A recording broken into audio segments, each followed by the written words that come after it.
Bonjour à tous et bienvenue sur nos pages. Je suis Sandra Takassi, experte en gestion de projet au service de l'émancipation de la femme par l'acquisition de compétences digitales et numériques et entrepreneuriales. Alors, si les thématiques liées à la gestion de projet, tout simplement, ou alors les compétences numériques et digitales ou entrepreneuriales, ou même l'entrepreneuriat féminin vous intéressent, vous êtes sur la bonne page. N'hésitez pas à vous abonner, commenter, partager et également nous partager les suggestions de thématiques que vous aimeriez voir apparaître dans nos vidéos futures.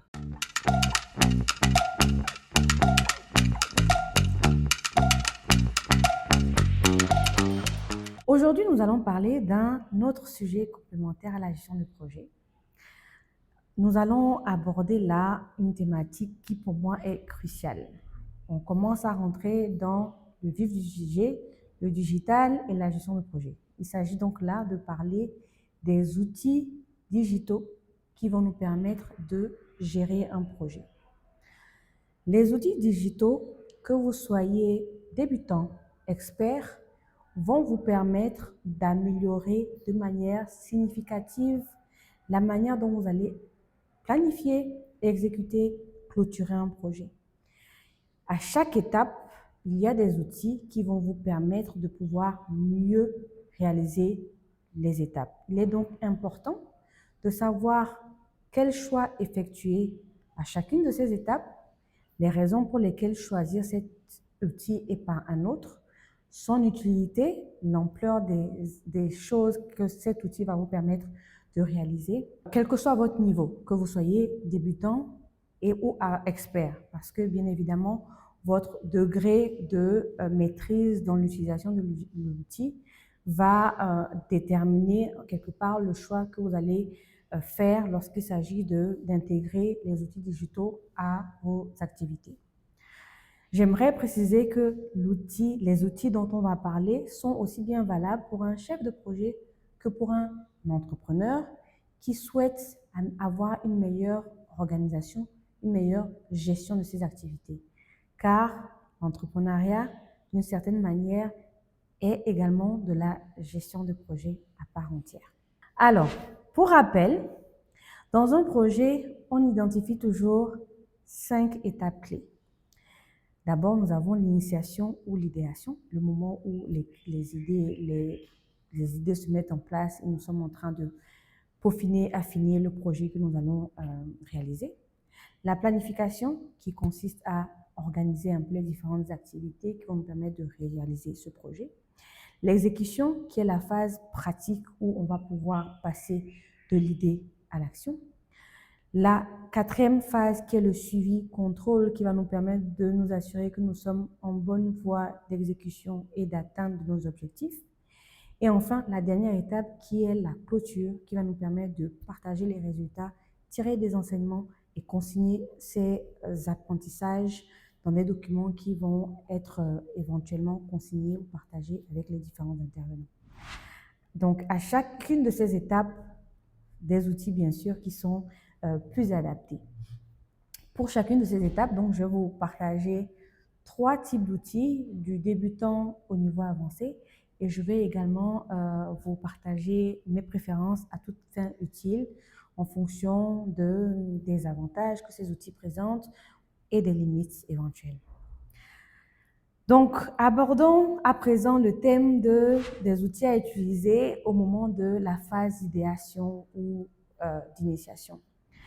De manière très basique, lorsque vous démarrez un projet ou une entreprise, les outils qui vont être très accessibles vont être par exemple Google Docs ou Notion. Ces outils vont vous permettre de réaliser ce qu'on appelle des brainstorming, c'est-à-dire des réunions qui vont vous permettre de collecter des idées. Ces outils vont vous permettre de noter, consigner ces idées sur un document digital et également vont vous permettre de les partager avec différents intervenants, différentes parties prenantes qui vont pouvoir aussi collaborer en ligne avec vous sur ces outils-là. Ces outils ont l'avantage d'être très simples, très pratiques et très facile à utiliser, surtout lorsqu'on démarre en matière de gestion de projet. Ces outils sont aussi avantageux parce qu'ils sont gratuits. Qui dit démarrage d'un projet, dit également minimisation du coût. Donc, avec ça, vous allez pouvoir démarrer en toute simplicité. Les limites de ces projets, de ces outils, par contre, c'est qu'ils vont manquer en termes de fonctionnalité, surtout lorsque votre projet est complexe et qu'il va impliquer une structuration un peu particulière. Donc, à ce moment-là, ces outils vont présenter des limites et ne vont pas vous permettre de pouvoir avoir un brainstorming approfondi pour pouvoir réaliser des projets beaucoup plus complexes. Le deuxième outil, lorsque vous allez pouvoir utiliser, si vous êtes sur une gestion de projet un peu plus, je dirais un peu plus complexe, d'une taille moyenne, est Trello. L'avantage de Trello, c'est qu'il est très visuel. Il va vous permettre d'organiser les tâches de manière visuelle avec des cartes, etc. Et va vous permettre d'avoir une vision d'ensemble sur les différentes tâches, les différentes activités que vous êtes en train de planifier. Cet outil, donc, comme je le disais, a vraiment l'avantage d'être très visuel. Donc, pour quelqu'un qui aime avoir des images sous ses yeux, ça va être très adapté. Encore une fois, en termes de limites, cet outil ne va pas vous permettre d'aller très en profondeur si vous avez la charge d'un projet complexe qui va impliquer plusieurs parties prenantes, plusieurs sous-projets, etc. Le troisième outil qui va être privilégié plutôt pour des personnes qui ont à leur gestion des projets complexes, donc des experts plutôt, va être Microsoft Project. Cet outil est très bien lorsqu'il s'agit de visualiser ou de planifier entièrement un projet du début à la fin. Il est très utile pour des projets donc très complexes et vous permet vraiment de gérer plusieurs tâches à la fois. L'inconvénient de cet outil, c'est que déjà, il demande une certaine formation, une certaine compréhension du digital. Et donc, si vous ne maîtrisez pas à minima ces bases, il vous sera très difficile de pouvoir vraiment tirer profit de l'utilisation de cet outil. En termes de préférence, donc à l'étape de l'initiation, je dirais que moi, j'aime bien utiliser Trello parce que je suis quelqu'un de très visuel. J'aime bien avoir une représentation imagée de ce à quoi mon projet va ressembler. Donc, il va pour moi de choisir Trello. Donc, si vous êtes quelqu'un de très visuel, si vous avez besoin d'avoir des cartes, des couleurs, etc., qui vont vous permettre un peu de donner vie à vos idées, je vous recommanderais donc d'aller sur Trello. À présent, nous allons aborder les outils qui peuvent être utilisés au moment de la planification du projet. En premier lieu, vous avez Asana.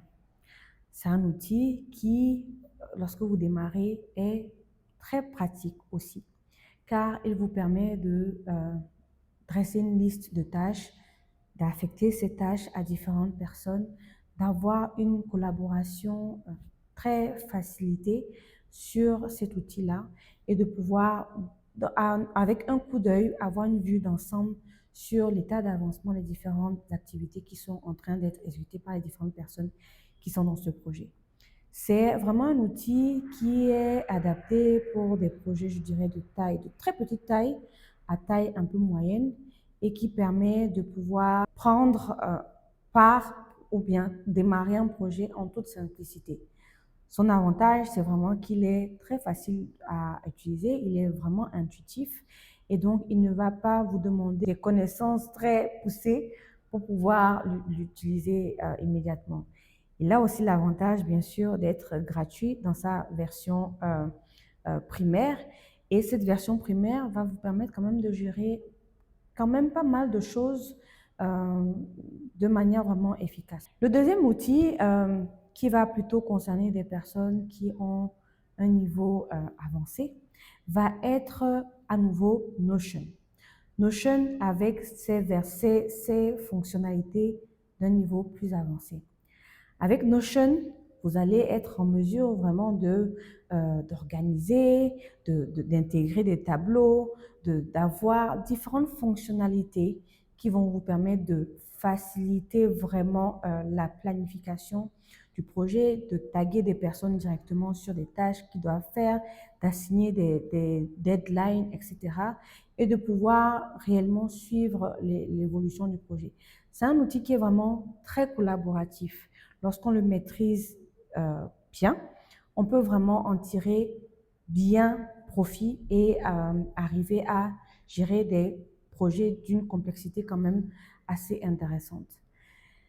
L'inconvénient, je dirais, lorsque vous commencez à utiliser Notion avec ses fonctionnalités avancées, c'est qu'il nécessite une bonne configuration au préalable. Donc, qui dit bonne configuration préalable dit déjà une bonne compréhension de l'outil en lui-même afin de pouvoir bien le configurer et bien en tirer parti. Donc, ça demande aussi à ce moment-là d'avoir une petite expertise en matière d'utilisation d'outils de gestion de projet pour vraiment adapter l'utilisation de cet outil à votre projet. Le troisième outil qui va plutôt être destiné à des personnes qui ont un projet plus complexe et une compréhension plus avancée de la gestion de projet va être Smartsheet. Smartsheet va vous permettre de planifier, gérer des projets qui ont différentes implications ou embriquements et qui va vous permettre de suivre encore une fois la planification de ce projet de manière très, très, très intuitive et efficace. Il est très complet, il comporte vraiment pas mal de fonctionnalités qui sont très intéressantes pour des personnes qui ont des gros projets. L'inconvénient, à nouveau, c'est qu'il demande une bonne maîtrise quand même de l'utilisation digitale pour en faciliter son utilisation. À cette étape de la gestion de projet, je dirais, franchement, moi, j'aime beaucoup Asana par rapport au fait que ce soit un outil qui est très collaboratif, qui permet également de notifier les personnes qui sont en train d'intervenir sur le projet, des commentaires, des documents qui ont été partagés sur cet outil-là, et donc qui permet vraiment de rester tous alignés sur la réalisation du projet que nous sommes en train de réaliser ensemble. À présent, donc, nous allons voir les outils qui sont adaptés pour la phase de l'exécution du projet. Donc, le passage vraiment de l'idée à l'action. Encore une fois, le choix de l'outil que vous allez utiliser va dépendre de votre niveau de compréhension, d'utilisation des outils digitaux. Le premier outil que je vais mentionner, qui est plutôt adapté à des personnes qui démarrent, va être bien sûr Google Workspace. Google Workspace a l'avantage d'offrir plusieurs outils collaboratifs qui vont vous permettre de communiquer avec vos équipes, de suivre l'évolution de leur travail, de pouvoir réaliser des budgets, etc. avec tous les différents outils qui sont contenus dans Google Workspace. C'est vraiment très facile, je dirais, d'utilisation lorsque vous démarrez votre exécution de projet ou l'utilisation des outils dans l'exécution du projet. Par contre, cet outil va très rapidement aussi présenter des limites en termes de suivi plus poussé des actions des différentes personnes qui interviennent sur votre projet. Donc, si vous êtes vraiment une petite équipe, vous n'avez pas énormément de tâches à suivre et que vous arrivez à communiquer en dehors de l'utilisation de l'outil, c'est un outil qui est tout à fait adapté. La deuxième suggestion que je vous ferai pour des personnes qui vont gérer des projets un peu plus complexes, c'est la combinaison entre Trello et Slack. Trello, on l'a déjà abordé précédemment, va vous permettre d'organiser les tâches, de pouvoir les visualiser, etc. Slack, par contre, va vous permettre d'organiser les échanges, les communications. Vous allez pouvoir créer des thématiques spécifiques, rajouter les personnes spécifiquement concernées par cette thématique et donc va pouvoir vous permettre de justement filtrer les conversations et ne pas vous laisser noyer dans le flux d'informations qui peuvent circuler dans une gestion de projet. La combinaison de ces deux outils donc va vous permettre d'une part d'avoir une vision complète ou en tout cas une vision avancée des tâches à réaliser et d'autre part de pouvoir communiquer de manière efficace avec les différentes personnes qui vont intervenir sur le projet. Enfin, lorsque vous êtes sur un projet qui est beaucoup plus complexe, qui implique des équipes plus grandes, etc., ma recommandation ira vers un outil qui s'appelle Jira. C'est un outil justement qui, comme je le disais précédemment, va vous permettre de gérer des projets beaucoup plus complexes, qui va vous permettre de pouvoir suivre l'évolution des différentes tâches, etc. Il est très technique, il est vraiment adapté pour des projets qui sont techniques et qui vont devoir suivre ce qu'on appelle des sprints, etc.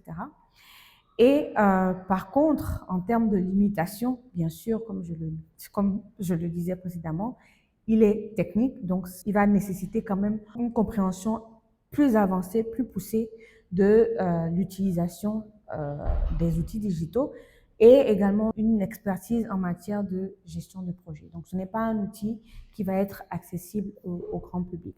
En termes de recommandations à cette étape-là, moi, je suis vraiment très à l'aise avec la combinaison de Trello et Slack, comme je disais précédemment. Pourquoi Trello? Parce que je suis quelqu'un qui est très visuel.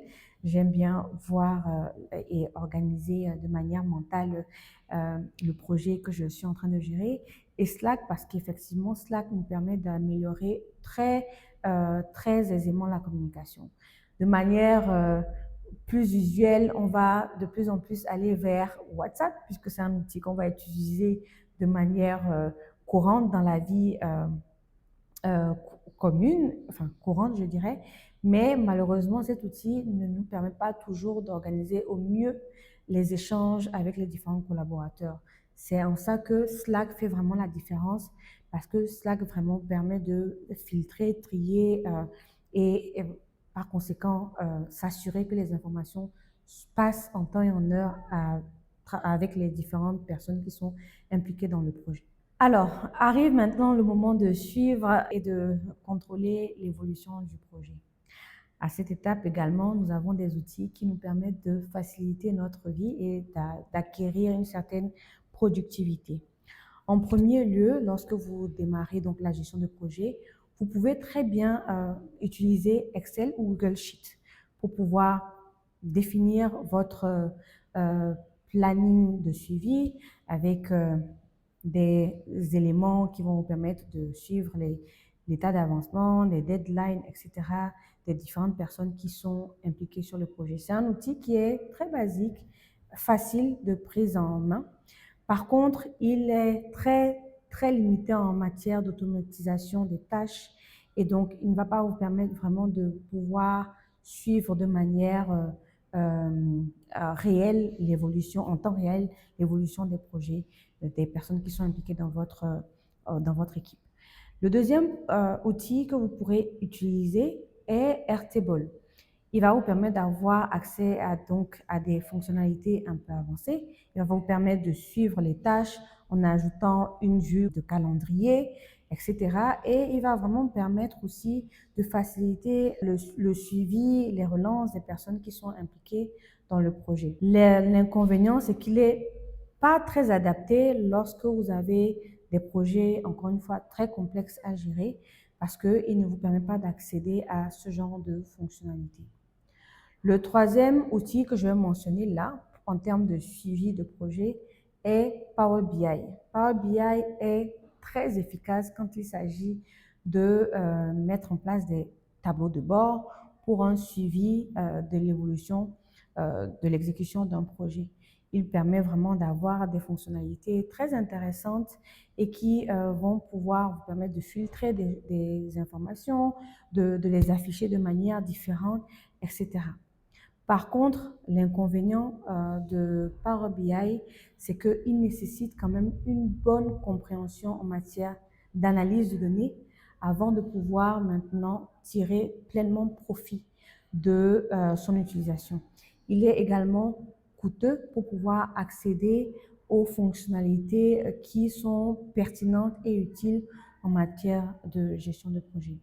Donc, à cette étape, ce que je recommanderais, si vous êtes encore à nouveau dans un stade débutant ou intermédiaire, ce serait Airtable parce qu'il vous offre quand même des fonctionnalités un peu complètes et il vous permet d'avoir quand même un bon suivi de l'évolution de votre projet. Alors, vient maintenant la dernière étape, donc, qui est la clôture du projet, avec bien sûr les outils qui sont adaptés également à cette étape.